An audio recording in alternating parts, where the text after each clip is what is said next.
नमस्कार किसान भाइयों बढ़ी हुई कीमतों में तेल मिलों की मांग कमजोर होने के कारण घरेलू बाजार में लगातार 2 दिनों की तेजी के बाद सरसों की कीमतों में मंदी आ गई। इस दौरान सरसों की दैनिक आवक 7.25 लाख बोरियों के पूर्व स्तर पर पहुंचकर स्थिर हो गई। किसान भाइयों, कल विश्व बाजार में खाद्य तेलों की कीमतों में गिरावट का रुख देखने को मिला। मलेशियाई पाम तेल के दाम करीब 0.25% कमजोर हुए। साथ ही शिकागो में सोया तेल की कीमतों में मंदी आ गई। चीन के डलियान बाजार में भी पाम एवं सोया तेल के दाम कमजोर हुए। व्यापारियों के अनुसार विश्व बाजार में खाद्य तेलों की कीमतों में अभी बड़ी तेजी के आसार नहीं है, इसलिए घरेलू बाजार में सरसों तेल की कीमतों पर दबाव आया है। किसान भाइयों, घरेलू बाजार में सरसों तेल की कीमतों में लगातार 2 दिनों की तेजी के बाद गिरावट देखी गई। साथ ही इस दौरान सरसों खल के भाव नरम हुए। उत्पादक मंडियों में गुरुवार को सरसों की दैनिक आवक स्थिर हो गई। व्यापारियों के अनुसार उत्पादक राज्यों की मंडियों में सरसों की दैनिक आवक अभी बराबर बनी रहने की उम्मीद है। वैसे भी चालू रबी सीजन में सरसों का उत्पादन अनुमान ज़्यादा है। घरेलू बाजार में सरसों तेल में सीमित मांग बनी रहने का अनुमान है, लेकिन इसकी कीमतों में तेजी मंदी काफ़ी हद तक आयातित खाद्य तेलों के दाम पर ही निर्भर करेगी।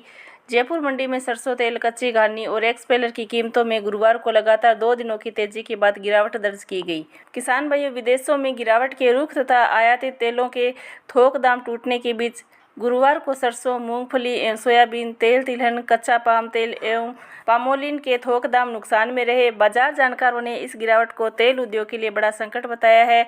उन्होंने कहा कि शिकागो एक्सचेंज बुधवार रात करीब 1.5% टूटा था और फिलहाल यहां गिरावट है। मलेशिया एक्सचेंज में 1.5 से 2% की गिरावट चल रही है। विदेशी बाजारों की टूटने से खाद्य तेलों के भाव पर दबाव कायम हो गया।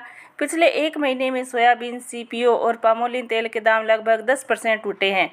जब इन तेलों के दाम में करीब 8% की तेजी आई थी तो विश्लेषकों ने हाहाकार मचाया था।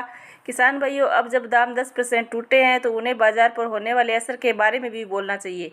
उन्होंने कहा कि जिस हिसाब से दाम टूटे हैं और न्यूनतम समर्थन मूल्य से कम दाम पर देसी तिलहनों की थोक खरीद हो रही है, उस हिसाब से खुदरा में पामोलिन, सूरजमुखी और सोयाबीन तेल 100 से 102 रुपये लीटर के भाव मिलना चाहिए।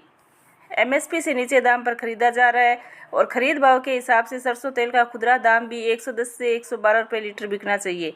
इन विशेषज्ञों को बाजार में खाद्य तेलों के खुदरा दाम ऊंचे क्यों है, इसके निवारण का रास्ता क्या है, कम से कम इस बारे में अपनी राय देनी चाहिए।